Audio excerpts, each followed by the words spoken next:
Education IAS में आपका स्वागत है। हम देख रहे थे बीपीएससी से रिलेटेड जो कि हमने मॉडर्न हिस्ट्री कर लिया है, हम लोगों ने यूआई को कर लिया मॉडर्न हिस्ट्री का। उसमें तो थोड़ा बहुत बचा था, वो कर लेंगे नेक्स्ट वीडियो में। लेकिन आज हम करने जा रहे हैं हिस्ट्री। कौन सी हिस्ट्री? प्राचीन इतिहास, जो कि प्राचीन काल भारत को देखेंगे, जो कि बीपीएससी में बहुत बड़ी भूमिका निभाते हैं और कई सारे इससे क्वेश्चन आते हैं। तो हमने 68 से लेकर जितने भी आज तक एग्ज़ाम हुए हैं उसके हम देख लेंगे कि कौन से क्वेश्चन कहाँ से आए हुए हैं, जिससे हम लोगों को एक ब्रीफ ओवरव्यू मिल जाएगा कि क्या पढ़ना है, क्या छोड़ना है और क्या कैसे करना है। तो आपसे रिक्वेस्ट है, अगर आप चैनल पर नए हैं तो चैनल को सब्सक्राइब जरूर कीजिए। और आपको अगर मॉडर्न हिस्ट्री की वीडियो देखना है तो आपको डिस्क्रिप्शन में आपको लिंक दे दिया जाएगा, आप वहाँ जाके उसको देख सकते हैं। ठीक है, तो चलिए शुरू करते हैं। ये एडुटेरिया का जो भी लेटेस्ट 2024 वर्जन निकला है, जो PYQ का, उसी से ये लिया गया है और उसी को हम एक्सप्लेन करेंगे आगे। ठीक है, तो चलिए चलते हैं। 68 बीपीएससी में हिस्ट्री से कौन से क्वेश्चन पूछे गए थे? प्राचीन काल में गंगा से दक्षिण की ओर के क्षेत्र को क्या कहा जाता था? तो इसमें ऊपर में से कोई नहीं क्या कहा जाता था, गंगा के क्षेत्र को मगध कहा जाता था। ठीक है, मगध के नाम से जाना जाता था। यह महाभारत में वर्णित प्राचीन भारत की वैदिक काल साम्राज्य को अनर्थ कहा जाता गया था। और तक्षशिला जो सिंधु झेलम नदी के बीच उत्तर पश्चिम सीमा पर स्थित था, वो चोल गोदावरी नदी के दक्षिण भाग में स्थित था। तो इस प्रकार से ये था, इसका आंसर हो जाएगा ई। इनमें से कोई नहीं। भारतीय उपमहाद्वीप में लोहे का प्रयोग कब से शुरू हुआ? तो इसमें भी में से कोई नहीं होगा। क्योंकि अभी देखते हैं, भारतीय उपमहाद्वीप में जो लोहे का उपयोग कोई प्राचीनतम तिथि निश्चित नहीं है। रेडियो कार्बन प्रतीक के अनुसार भारत में लोहे का प्रयोग 1000 ईसा पूर्व के प्रारंभ में हुआ था। पुरातात्विक साक्ष्यों से लोहे का प्राचीनतम साक्ष्य 1500 ईसा पूर्व प्राप्त हुआ है। ठीक है, तो उस समय में ऐसा कोई साक्ष्य था नहीं प्राचीन समय में कि इससे पता लगाया जा सके या कुछ कहा था। इसलिए कार्बन डेटिंग के माध्यम से पता चला है कि इससे पुराना साक्ष्य 1500 ईसा पूर्व पहले लोहा प्राप्त हुआ है। दूसरी शताब्दी के आसपास रचित संस्कृत शिलालेख के अनुसार सुदर्शन झील एक कृत्रिम जलाशय के मरम्मत किसने की थी? तो रुद्रदमन ने की थी। रुद्रदमन जूनागढ़ अभिलेख, जो कि संस्कृत का सर्व प्राचीन शिलालेख है, जिसमें सुदर्शन झील एक कृत्रिम जलाशय में के निर्माण की जानकारी दी गई है। सुदर्शन झील का निर्माण चंद्रगुप्त मौर्य के शासन में उसके प्रांतीय शासक पुष्यमित्र ने करवाया था। सुदर्शन झील का प्रथम बार मरम्मत रुद्रदमन तथा दूसरी बार स्कंदगुप्त ने करवाया था। ठीक है, तो ये हम सेक्शनल देख रहे हैं। ठीक है, और इसमें बहुत अच्छा दे रखा है। 68 में प्राचीन भारत से कितने प्रश्न पूछा गया, क्या पूछा गया, और उसके बाद 67 एग्जाम का भी है। ठीक है, ऐसे ही जितने भी एग्जाम हुए हैं हम सेक्शनल देख रहे हैं। इसमें सिर्फ प्राचीन भारत के ही क्वेश्चन आपको देखने को मिलेंगे। देखिए 66 यहाँ पे, ये 67 एग्जाम। ठीक है, ऐसे ही हम आगे देखेंगे। लगभग 100+ क्वेश्चन है, तो उनको हम देख लेंगे अच्छे से और हमें बहुत सारी चीज़ें जानने को मिलेंगी आज। झांसी के पास देवगढ़ मंदिर और इलाहाबाद के पास गढ़वा मंदिर में बनी मूर्तियों की कला के अवशेष कहाँ से प्राप्त हुए हैं? तो वो गुप्त काल से प्राप्त हुए हैं। देवगढ़ दशावतार मंदिर, जो कि उत्तर प्रदेश के ललितपुर जिले में अवस्थित है, और इलाहाबाद में अवस्थित गढ़वा मंदिर मुगल कालीन मंदिर है। भारत के मंदिर निर्माण कला का प्रारंभ गुप्त काल में माना जाता है। ठीक है, प्राचीन इतिहास, भारतीय इतिहास में मंदिर का तीन कला शैली प्रचलित थी: नागर, द्रविड़ और वेसर। हमने ये गुप्त काल में पढ़ा था। जो ये ललितपुर है, ये बहुत ही महत्वपूर्ण है गुप्त काल को लेकर। यहाँ पर बहुत सारी चीज़ें हुई हैं और हमने गुप्त काल के जो वीडियो लेक्चर है उसमें कवर किया है, वहाँ जाके देख सकते हैं। विक्रमशिला विश्वविद्यालय किनके द्वारा स्थापित किया गया था? तो ये धर्मपाल के द्वारा किया गया था। विक्रमशिला विश्वविद्यालय सोमपुरी बिहार की स्थापना धर्मपाल के पाल वंश के संस्थापक गोपाल ने औदंतपुरी बिहार की स्थापना की थी। 67 एग्जाम जो कि हुआ था, प्रथम बौद्ध महासभा कहाँ आयोजित की गई थी? तो ये राजगीर में की गई थी। देख लेते हैं प्रथम बौद्ध सभा के साथ साथ और भी 4 जो हुए थे वो कहाँ हुए थे। तो प्रथम जो बौद्ध संगति थी वो राजगृह में हुई थी और शासनकाल इसका था, उस समय अजातशत्रु का शासनकाल था और समय 483 ईसा पूर्व में था। अध्यक्ष कौन थे? ये महाकश्यप अध्यक्ष थे। द्वितीय बौद्ध संगति ये वैशाली में हुई थी और इसके शासनकाल में कालाशोक थे और 383 ईसा पूर्व में ये हुआ था सबकामी के अध्यक्षता में। और ये जो आपको याद आ रहा है 483। इसको, इस डिजिट को देख के आपको क्या याद आ रहा है? जो याद आ रहा है वो आप कमेंट करके बता सकते हैं। ये बुद्ध से रिलेटेड है और बिहार के मैप से भी रिलेटेड है। तो आप मुझे गेस करके कमेंट में ज़रूर बताएं कि आपको क्या याद आ रहा है इससे। ओके। तृतीय बौद्ध संगति ये पाटलिपुत्र में हुआ था अशोक के शासनकाल में 251 ईसा पूर्व में, और मोगली पुतिस इसके अध्यक्ष थे। चतुर्थ बौद्ध संगति कुंडल वन में, जो कि कश्मीर में हुआ था कनिष्क के शासनकाल में। ठीक है, इसके अध्यक्ष वसुमित्र थे। किस गुप्त शासक ने अपने बड़े भाई की हत्या कर सत्ता प्राप्त की थी? तो वो चंद्रगुप्त द्वितीय थे। ठीक है, चंद्रगुप्त द्वितीय ने हत्या कर अपने भाई की सत्ता प्राप्त की थी। चंद्रगुप्त द्वितीय ने अपने बड़े भाई रामगुप्त की हत्या कर सत्ता हासिल की। हमने गुप्त वाले चैप्टर में कवर किया अच्छे से, आप वहाँ से जाके इसे देख सकते हैं, बहुत ही डिटेल में कवर किया गया है,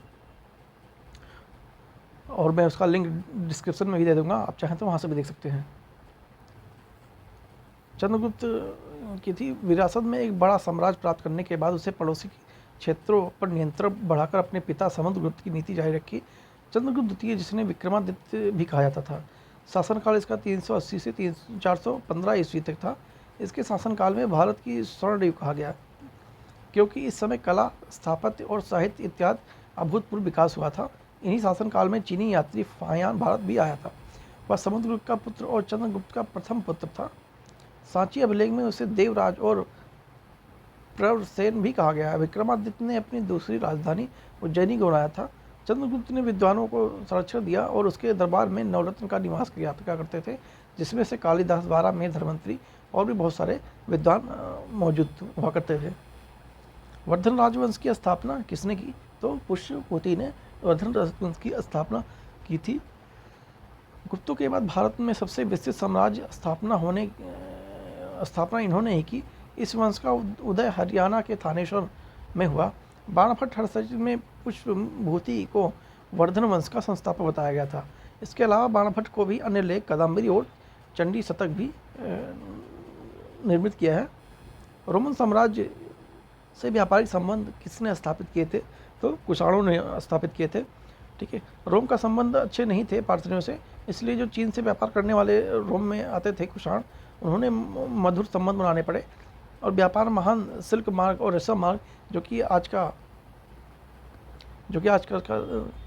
तजाकिस्तान या काजाकिस्तान से संपन्न होता हुआ प्रथम शताब्दी तक भी ये रोम से मधुर संबंध का उल्लेख पेरिपल्स ऑफ द एर्थियन सी नामक पुस्तक में मिलता है। ठीक है, तो जी आज का जो कजाकिस्तान और ये कजाकिस्तान और ये उज्बेकिस्तान होते हुए अफ़गान तक जाता है, ये अफ़गानिस्तान तक होते हुए ये रूट उस समय चर्चित में थे और इसी की ये यहाँ पर बात हो रही है। मगध शासक बिंबिसार के चिकित्सक कौन थे? तो जीवक उनके चिकित्सक थे। बिंबिसार मगध साम्राज्य के सम्राट था, जिन्होंने हर्यक वंश की स्थापना की थी। बिंबिसार का शासनकाल 544 ईसा पूर्व से 492 ईसा पूर्व तक था। गौतम बुद्ध के समय प्रसिद्ध वैद्य जीवक बिंबिसार के दरबार में आया था। अवंती राज चंद्र प्रघोता उसका युद्ध हुआ था, लेकिन बाद में मैत्री संबंध हो जाने से उसे अपने राज वैद्य जीवक को चंद्र प्रघोत के राज्य में चिकित्सा भेजा गया था तथा चंद्र प्रघोत को पीलिया नामक रोग का इलाज जीवक ने ही किया था। ठीक है, उसके बाद 67 जो कैंसिल हो गया था उसमें क्या क्या पूछे गए थे? निम्नलिखित में से कौन सा हड़प्पा कालीन स्थल गुजरात में है? तो कौन सा है? लोथल। गुजरात के अहमदाबाद जिले में भोगवा नदी के किनारे खंभात की खाड़ी के निकट लोथल अवस्थित है। इसकी खोज 1957 में रंगनाथन राव ने की थी। यह प्रसिद्ध गोदीवाड़ा का साक्ष्य मिला है। इसके अलावा चावल, फारास की मुहर, हाथी के दांत, चक्की, अग्नि के समय साक्ष्य भी मिले हैं यहाँ पर। चोल वंश के संस्थापक कौन थे? तो विजयपाल चोल वंश के संस्थापक थे। चोल वंश का स्थापना विजयपाल ने 8वीं सदी में की थी। चोल की राजधानी तंजावुर थी। चोल काल का नटराज मूर्ति एवं स्थानीय स्वशासन में व्यवस्था अति प्रसिद्ध था। प्रथम बौद्ध संगति के अध्यक्ष कौन थे? तो महाकश्यप थे, हमने अभी ऊपर देखा है। ठीक है, और फिर से ये वही वाला चार्ट है, तो मैं इसे दोबारा रिपीट नहीं करूँगा। अगर आपको देखना है तो आप इसको वीडियो पॉज करके देख सकते हैं, या फिर अगर आपको इसकी PDF चाहिए तो टेलीग्राम या व्हाट्सअप पेज से आप जुड़ के वहाँ से इसकी PDF प्राप्त कर सकते हैं। व्हाट्सअप पेज लिंक और टेलीग्राम लिंक आपको डिस्क्रिप्शन में मिल जाएगा, वहाँ से आप ज्वाइन कर सकते हैं और वहाँ ज्वाइन कीजिए। वहाँ पे आपको बहुत सारी चीज़ें और भी हम कराते हैं, जैसे क्वेश्चन डेली प्रैक्टिस हो गया और इसकी PDF मिल जाती है और भी बहुत सारे डिस्कशन वहाँ पे किया जाता है। ठीक है दोस्तों, तो चलिए चलते हैं नेक्स्ट। कीर्तनार्जुनीयम पुस्तक के लेखक कौन थे? तो ये भारवी जो है ये इसके लेखक थे। कीर्तनार्जुनीयम किराते वेशधरी शिव और अर्जुन की कथा नामक महाकाव्य की रचना महाकवि भारवी ने की थी। इसने 18 सर्ग मतलब 18 अध्याय और भारवी में छठी शताब्दी संस्कृत के महान कवि है और इस पुस्तक में कथा वस्तु महाभारत से लिया गया था। जो भारवी की जो लिखी हुई पुस्तक है वो महाभारत से लिया गया था। ठीक है,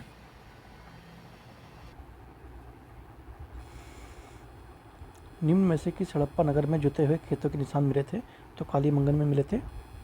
सिंधु सभ्यता की खोज 1921 में राखल 1921 में दयाराम सहनी ने किया था। इन्होंने सर्वप्रथम सिंधु घाटी सभ्यता के जो हड़प्पा नगर खोजा था, जो कि रावी नदी की तट पर स्थित था। सिंधु सभ्यता में जुते हुए खेत के प्रमाण भी कालीबंगा से प्राप्त हुए हैं। कालीबंगन घग्गर नदी के किनारे राजस्थान में अवस्थित है। सिंधु घाटी सभ्यता में नर्तकी और काष्ठ की मूर्ति मोहनजोदाड़ो से प्राप्त हुई थी। इसके अलावा कालीबंगन से ऊँट, चना, सरसों, अलंकृत ईंट के साज भी वहाँ से पाए गए हैं। त्रिरत्न जैसे सटीक ज्ञान, सच्ची आस्था और सटीक क्रिया निम्न में से किससे संबंधित है? तो ये जैन धर्म से संबंधित है। सटीक ज्ञान, सच्ची आस्था, सटीक क्रिया का संबंध जैन धर्म से है। तीन रत्न में सम्मिलित रूप से त्रिरत्न या रत्नालय भी कहा जाता था। ये त्रिरत्न आध्यात्मिक मुक्ति के लिए आवश्यक हैं। जैन धर्म की स्थापना ऋषभ देव ने की थी। इसके वास्तविक संस्थापक 24वें तीर्थंकर महावीर स्वामी को माना गया है। इनमें से किस शासक ने चतुर्थ बौद्ध संस्कृति कश्मीर में आयोजित की थी? तो कनिष्क के शासनकाल में हुई थी। ये हमने भी ऊपर देखा, अभी आप देख रहे हैं यहाँ से लगातार क्वेश्चन आ रहा है। ये वेरी इंपॉर्टेंट पर्सन है। ठीक है, इंपॉर्टेंट पर्सन है। ठीक है, ध्यान रखेंगे। कनिष्क कभी यहाँ से पूछेगा, कभी कुछ पूछ लेगा, तो आप इसे याद कर सकते हैं। याद करना जरूरी है, कर नहीं सकते, करना ही पड़ेगा, वरना आप एक क्वेश्चन मिस कर देंगे, एक नहीं और आप माइनस में चला जाएंगे। निम्नलिखित में से किस भारतीय दर्शन ने परमाणु सिद्धांत का प्रतिपादन किया था? तो वैशेषिक ने किया था। परमाणु दर्शन का सिद्धांत वैश्विक दर्शन के क्रांत द्वारा प्रतिपादित किया गया था। न्याय दर्शन का संबंध गौतम से है, वहीं सांख्य दर्शन का संबंध कपिल मुनि से है। वैश्विक जो दर्शन स्वतंत्र भौतिक विज्ञानवादी दर्शन है, इस दर्शन में समस्त अर्थात 6 भागों में बांटा गया है: द्रव्य, गुण, कर्म, सामान्य, विशेष और समवाय। जो कैंसिल एग्जाम होता है उसको देख लेते हैं 66 का। प्रथम मानव जीवाश्म भारत से किस नदी से प्राप्त हुआ था? तो वो नर्मदा नदी से प्राप्त हुआ था। बहुत लोग गंगा को मानेंगे, लेकिन वो नर्मदा नदी थी, ध्यान रखेंगे। नर्मदा घाटी विश्व की सबसे प्राचीन घाटी मानी जाती है। सर्वप्रथम मानव जीवाश्म का साक्ष्य इसी नदी घाटी से हथनोरा, जो कि MP में पड़ता है, वहाँ से प्राप्त हुआ था। पुस्तक the Narmada valley culture and civilization में नर्मदा घाटी के निकट प्राप्त खोपड़ी के 5 लाख पुराने जीवाश्म के उल्लेखित रूप से किया गया है। इसमें यह बात प्रमाणित की गई थी कि जो मानव जीवाश्म है उसका प्रथम साक्ष्य इसी नदी के किनारे सर्वप्रथम मिला था। किसकी नदी के किनारे? नर्मदा घाटी नदी के किनारे। भारत में सबसे पहले साम्राज्य की स्थापना किस शासक द्वारा की गई थी? तो चंद्रगुप्त मौर्य ने सबसे पहले स्थापना किया था। भारत में मौर्य साम्राज्य की स्थापना चंद्रगुप्त मौर्य ने की थी। मौर्य राजवंश का 137 वर्ष 332 से 185 ईसा पूर्व तक शासन किया। चंद्रगुप्त मौर्य का शासनकाल 322 ईसा पूर्व से 298 ईसा पूर्व था। इस शासनकाल का अंतिम शासक बृहदस था। इस वंश से सबसे प्रतापी सम्राट अशोक थे, जिन्होंने शासनकाल में मौर्य साम्राज्य की जो सबसे शक्तिशाली और महान बनकर विश्व भर में प्रसिद्ध हुआ। यह साम्राज्य उत्तर से पश्चिम ईरान से लेकर पूर्व बंगाल तक तथा उत्तर में कश्मीर से लेकर दक्षिण में कर्नाटक तक विस्तृत था। मतलब ये पूरे भारत से लेकर अफगान और तक भी इसका दबदबा था उस काल में। बुद्ध की प्राचीनतम प्रतिमा किस शैली में प्राप्त होती है? तो बुद्ध की जो प्राचीनतम शैली है वो मौर्य गंधार शैली में प्राप्त होती है। ठीक है, गंधार शैली में। गंधार शैली की सबसे प्राचीनतम मूर्ति निर्माण गंधार कला है। इसके अंतर्गत गंधार कला का हिंदी यूनानी कला शैली के नाम से भी जाना जाता है। गंधार कला शैली का विषय वस्तु भारतीय थी, परंतु कला शैली यूनानी तथा रोमन भी थी। कनिष्क के शासनकाल में गंधार शैली का अधिक विकास हुआ। भारत तथा सांची में कनिष्क द्वारा निर्मित स्तूप भी गंधार कला के उदाहरण हैं। ठीक है, भरतहूँ और जो सांची का स्तूप है कनिष्क द्वारा निर्मित कराया गया था, वो भी इस गंधार शैली का ही एक एग्जाम्पल है, नमूना है।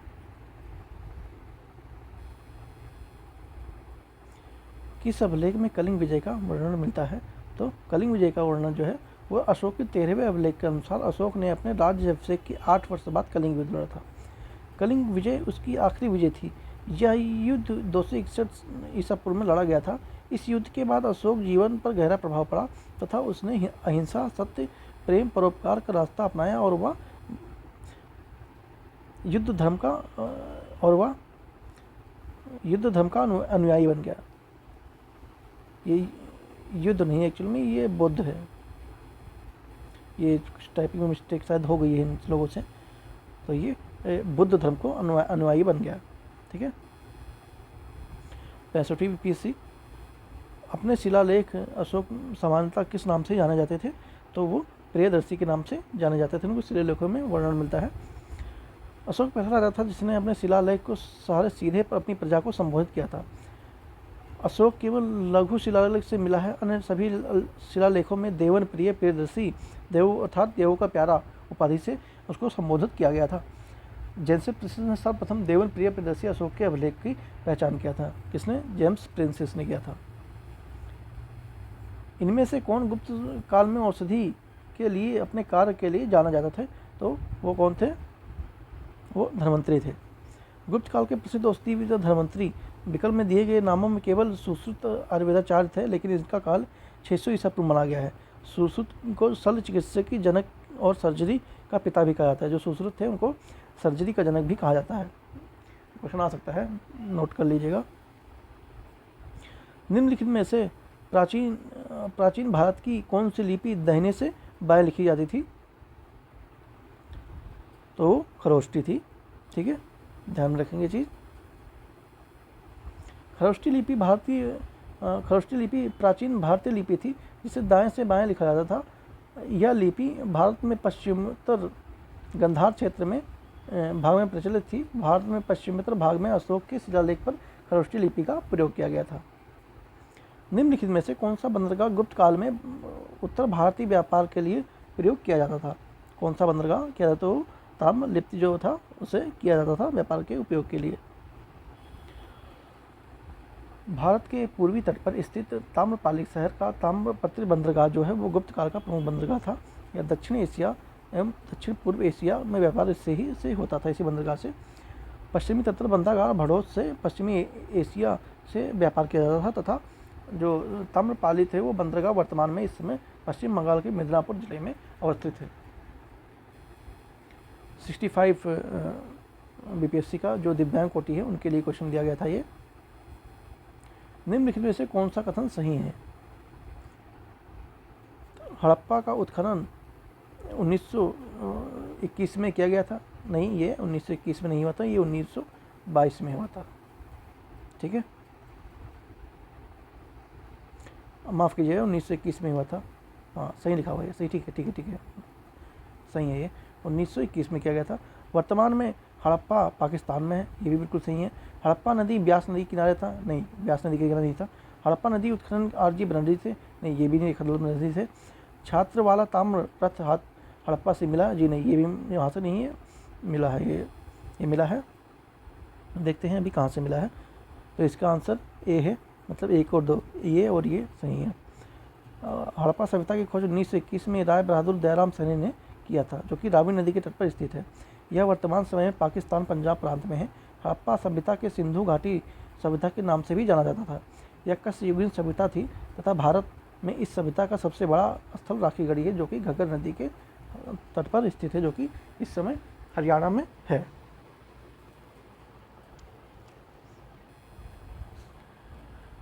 निम्न में से कौन सी नदी सप्त सिंधु प्रदेश में समाविष्ट नहीं थी? तो कौन सी थी? साबरमती जो नदी थी वो इसमें नहीं थी। ऋग्वैदिक काल में आर्य लोग 7 नदियों वाले सब सिंधु क्षेत्र में निवास करते थे तथा साबरमती नदी इस 7 नदियों का भाग नहीं थी। ये आप देख सकते हैं कुछ उसके वर्तमान नाम और प्राचीन नाम। तो जो प्राचीन नाम है वो कुंभा, कुर्रुम जो नदी है उसका नाम प्राचीन नाम कुंभा था, और जो काबुल है उससे पहले कुंभा कहते थे। कुंभ और कुंभा दोनों अलग अलग हैं।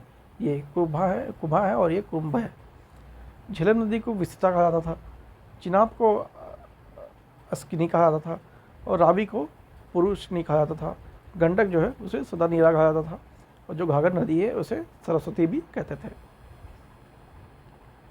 चंद्रगुप्त मौर्य ने सेल्यूकस को बख्शीश के रूप में क्या दिया था, तो 500 युद्ध हाथी दिए थे। चंद्रगुप्त मौर्य वंश के संस्थापक थे जिन्होंने 345 ईसा पूर्व में हुआ। जस्टिन ने चंद्रगुप्त मौर्य को सेंड्रेकस भी कहा था, जो चंद्रगुप्त मौर्य को सेंड्रेकस भी कहा जाता था, जिसकी पहचान विलियम जेम्स ने चंद्रगुप्त मौर्य के रूप में की थी। चंद्रगुप्त मौर्य जैन धर्म के अनुयायी था। इसने जैन धर्म की शिक्षा भद्रबाहु से ली थी। भद्रबाहु के गुरु हैं। 305 ईसा पूर्व में चंद्रगुप्त मौर्य ने सेल्यूकड निकेटर को हराया था। इस हार के बाद निकेटर ने अपनी पुत्री हेलेना का विवाह चंद्रगुप्त से करवा दिया। तो उनको पराजित कर दिया युद्ध में, तो उनका विवाह अपनी पुत्री हेलेना से किया। उसके बाद जो चंद्रगुप्त मौर्य हैं उन्होंने सेल्यूकस को उपहार में 500 युद्धक हाथी उपहार में दिए थे। सेल्यूकस के उपहार का स्वरूप में चंद्रगुप्त मौर्य ने 4 प्रदेश प्रदान किया था, जो इस प्रकार है। देखते हैं कौन से हैं। आधुनिक नाम ये है और प्राचीन नाम ये था। हेरात एरिया, कंदहार एराकोसिया, और काबुल पेरीपेनी साइड, और बलूचिस्तान को जोटोसिया कहते थे उस समय में, मौर्य काल में। निम्नलिखित में से कौन सा जोड़ा सुमेलित नहीं है? ठीक है, ये है पुस्तक, ये उसके लेखक हैं, तो कौन सा सुमेलित नहीं है?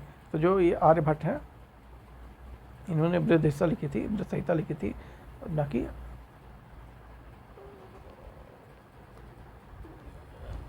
एक सेकेंड, हाँ ठीक है, आर्यभट्ट बृहद संहिता। 10 कुमार चरित्र के लेखक दंडी हैं। इस रचना में 10 कुमार ने अपनी अपनी यात्राओं को अनुभव वर्णन किया था। पंचतत्व की पुस्तक विष्णुगुप्त ने लिखी थी। विष्णुदत्त ने लिखी थी। स्वप्नदाता के लेखक भासे, जो स्वप्नदाता है उसके लेखक भासे। यह 6 अंकों में एक रोचक नाटक था। बृहद संहिता के लेखक 12 मिहिर हैं। बृहद संहिता के लेखक 12 मिहिर हैं, न कि आर्यभट्ट। ठीक है, बृहद संहिता जो है इसके लेखक कौन है? आर्यभट्ट। इसके लेखक आर्यभट्ट है। माफ़ कीजिएगा, इसके लेखक 12 मिहिर हैं, न कि आर्यभट्ट। 12 मिहिर, इसके लेखक 12 मिहिर हैं। यह संस्कृत भाषा में लिखा गया था। इसमें खगोलीय शास्त्र से संबंधित वर्णन। आर्यभट्ट की प्रसिद्ध पुस्तक आर्यभट्टियम, जो कि 5 लोगों में विभक्त है। गीता पथिकम, दस पथिकम, गणित पथिकम, और कला पथिकम, और गोलबंदम। ठीक है, कौन सा सुमेलित नहीं है पूछा गया है। ठीक है, हाँ, तो ये जो सी ऑप्शन है ये सुमेलित नहीं है।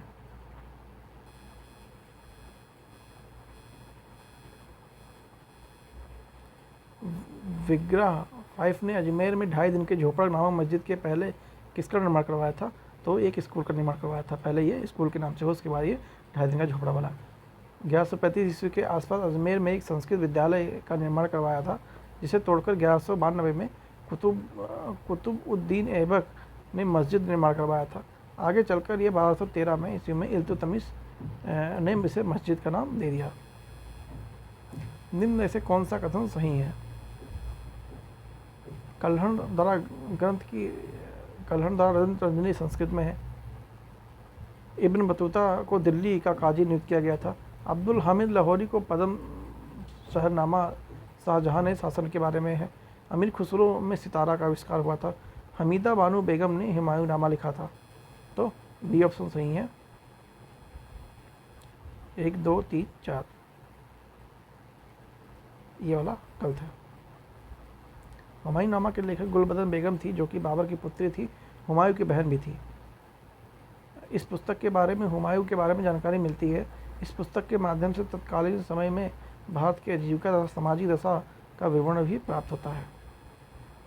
गौतम बुद्ध ने अपनी प्रथम उपदेश कहाँ दिया था? तो सारनाथ में दिया था। 64वीं पीसी। भारत में पशुपालन कृषि के प्राचीनतम छात्र कहाँ से प्राप्त हुए हैं? तो ये मेहरगढ़ से प्राप्त हुए हैं। कृषि के प्राचीनतम साक्ष्य यह देख सकते हैं मेहरगढ़ से। सर्वप्रथम पशुपालन का साक्ष्य मेहरगढ़ से प्राप्त हुआ था। मेहरगढ़ में उपमहाद्वीप की सबसे पुरानी कृषि बस्ती है। इस स्थान से घोड़ा, गधा, खच्चर जैसे मालवाहक प्रमाण भी मिलते हैं। भारत उपमहाद्वीप में कृषि का प्राचीनतम प्रमाण नवपाषाण काल में मिलता है। इस काल में कृषि, पशुपालन और पत्थरों के औजार भी का विकास भी हुआ था। वर्तमान में ये मेहरगढ़ चूँकि पाकिस्तान में है।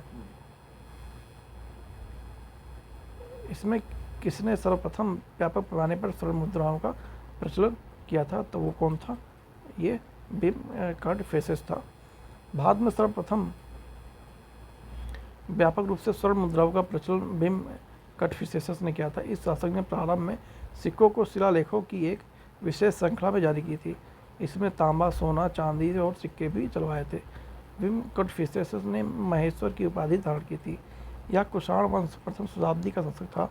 या कनिष्क के पिता भी यही थे। कनिष्क के जो पिता थे वो यही थे। कौन थे? बिम कडफिसेस।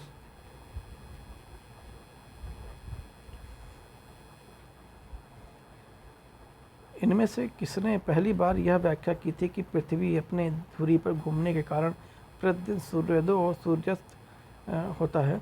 तो आर्यभट्ट ने किया था। सर्वप्रथम वह राजा कौन था जिसने नालंदा और एक बौद्ध विहार की स्थापना की था? उसके रखरखाव के लिए अपने दूत द्वारा देवपाल से 5 गांव दान में दिए। तो वो बालपुत्र था। शैलेंद्र शासकीय बालपुत्र देव के अनुरोध पर देवपाल ने बौद्ध विहार की स्थापना हेतु 5 गांव दान में दिए। देवपाल के नेतृत्व में पाल साम्राज्य अपने चरमोत्कर्ष पर था। इसने राष्ट्रकूट राजवंश की स्थापना अमोघ वर्मन को पराजित किया था। देवपाल की परम सौगात भी कहा जाता है। पेरिप्लस ऑफ द एथियंस के लेखक कौन थे? तो इसके अज्ञात लेखक हैं। इसके लेखक देखते हैं अभी कौन से हैं, क्या देखा है बुक में। हाँ, अज्ञात ही हैं। पेरिप्लस ऑफ द पुस्तक के लेखक रोम के बीच घनिष्ठ व्यापारिक संबंधों पर आधारित इस पुस्तक के लेखक का नाम स्पष्ट नहीं है। अतः इस बंदरगाह तथा व्यापारिक वस्तुओं के बारे में ज़्यादा जानकारी नहीं मिलती है। हाँ, इसके अज्ञात लेखक है। इस किताब के जो पेरिप्लस प्लस है इसके लेखक का पता नहीं चला था। 63 बीपीएससी। सिंधु घाटी सभ्यता का सबसे महत्वपूर्ण विशेषता क्या थी? ये पक्की ईंटों से बनी थी। विशेषताएं तो बहुत सारी थी, लेकिन इसमें एक विशेषता ये भी है, पक्की ईंटों से बनी थी। ठीक है। नगरीय सभ्यता थी, कंसिगुइन सभ्यता थी, ऐतिहासिक ऐतिहासिक सभ्यता थी और व्यापार प्रधान सभ्यता भी थी। मेगास्थनीज का दूध कौन था? तो वो सेल्यूकस था, मेगास्थनीज का दूध। कौटिल्य की पुस्तक अर्थशास्त्र किस विषय पर आधारित है? तो वो शासनकाल पर और सिद्धांत के अभ्यास पर आधारित है। त्रिपिटक किस धर्म की रचना है? तो वो बौद्ध धर्म की रचना है। त्रिपिटक ये यहाँ बौद्ध धर्म की रचना है। त्रिपिटक ग्रंथ का संबंध बौद्ध धर्म से है। इस ग्रंथ में महात्मा गांधी उपदेशों को संग्रहित किया है तथा इस संबंध में लिखने के लिए पाली भाषा का प्रयोग किया है। त्रिपिटक के अंतर्गत विनय पिटक, सुत्त पिटक तथा अधम पिटक भी आते हैं। त्रिपिटक के भाग को विनय पिटक, सुत्त पिटक और अधम पिटक। संकलनकर्ता कौन है? उपाली, आनंद और मोगलीपुत्र तीर्थ। विषय वस्तु, संघ के नियम, बुद्ध की शिक्षा और दार्शनिक, ये इसके नियम हैं। आपसे रिक्वेस्ट है, अगर आपने अभी सब्सक्राइब नहीं किया है तो प्लीज़ सब्सक्राइब जरूर करें। अशोक के धम्म का मूल संदेश क्या था? तो अशोक के जो धम्म का शब्द का प्रयोग किया गया था, जिसका तात्पर्य है प्रजा के नैतिक उत्थान के लिए प्रस्तुत की गई वस्तु आचार संहिता से है। अशोक ने धम्म की जो परिभाषा दी वो राहुलोवाद से ली गई है। भारत के शिलालेखों का प्रचलन अशोक द्वारा किया गया था। पुराणों में अशोक को अशोकवर्धन भी कहा गया है। मौर्य साम्राज्य के 7 वर्गों में विभाजित किया गया था, क्या जा सकता है? तो मेगास्थनीज पुस्तक इंडिका में ये उनको विभाजित किया गया है। इसे आप लोग पढ़ लेंगे, या पीडीएफ से पढ़ लेंगे या वीडियो पुस्तक से पढ़ लेंगे। ये भी बहुत इंपॉर्टेंट चीज़ें हैं, आ सकती हैं पेपर में। प्रसिद्ध चीनी यात्री फाहियान किसके शासनकाल में भारत की यात्रा की थी? तो चंद्रगुप्त द्वितीय के शासनकाल में भारत की यात्रा की थी। चोल काल के लिए किसके लिए प्रसिद्ध था? तो ग्राम पंचायत के लिए प्रसिद्ध था, ग्राम विलेजेस असेंबली के लिए। चोल संस्थापक विजयलय ने तथा इसकी राजधानी तंजौर थी।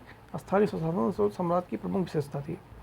संपूर्ण चोल साम्राज्य 6 मंडलों में विभाजित था।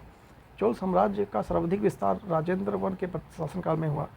वर्तमान में पंचायती व्यवस्था स्थानीय स्वशासन का आधुनिक रूप है। दक्षिण भारत में मंदिरों के द्वार को क्या कहते थे? तो गोपुरम कहते थे।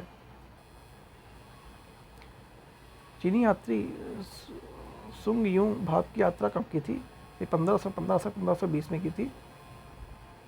निम्न में से हड़प्पा कालीन स्थल में टेराकोटा का हल प्राप्त हुआ है? तो ये बनावली से प्राप्त हुआ है, जो कि हरियाणा के फतेहपुर ज़िले में है इस समय। इससे पूर्व राजस्थान में स्थित कालीबंगा नामक स्थान से होते हुए खेत के प्रमाण मिले हैं। कलिंग नरेश खारवेल का संबंध किससे था? तो जो कलिंग नरेश खारवेल है उनका संबंध चेदी वंश से था। किससे था? चेदी वंश से। तो अभी तो काफ़ी लंबी वीडियो बाकी है। अभी इसमें लगभग कितने क्वेश्चन हैं देख लेते हैं। इसमें अभी मतलब लगभग 50 से 55 के पास के 50 क्वेश्चन अराउंड 50 प्लस क्वेश्चन ही बाकी हैं इसमें। ठीक है दोस्तों, 50 प्लस क्वेश्चन बाकी है और मैं आपको इसकी जो बचा हुआ है ये दूसरे भाग में करके दे दूँगा। ठीक है दोस्तों, तो आज यहीं तक करते हैं 50 क्वेश्चन तक। उसके बाद जो बचे हुए हैं वो मैं आपको कल ये प्रोवाइड करा दूँगा और आप सब्सक्राइब जरूर करें, जिससे आपको पता लगेगा कि वीडियो अपलोड हुई है। और आप टेलीग्राम चैनल का लिंक डिस्क्रिप्शन में नीचे है, वहाँ से आप जाके जरूर जुड़िएगा। वहाँ पे बहुत सारी इन्फॉर्मेटिव चीज़ें आपको मिलती रहती हैं। ठीक है, मिलते हैं नेक्स्ट वीडियो में। Thank you so much.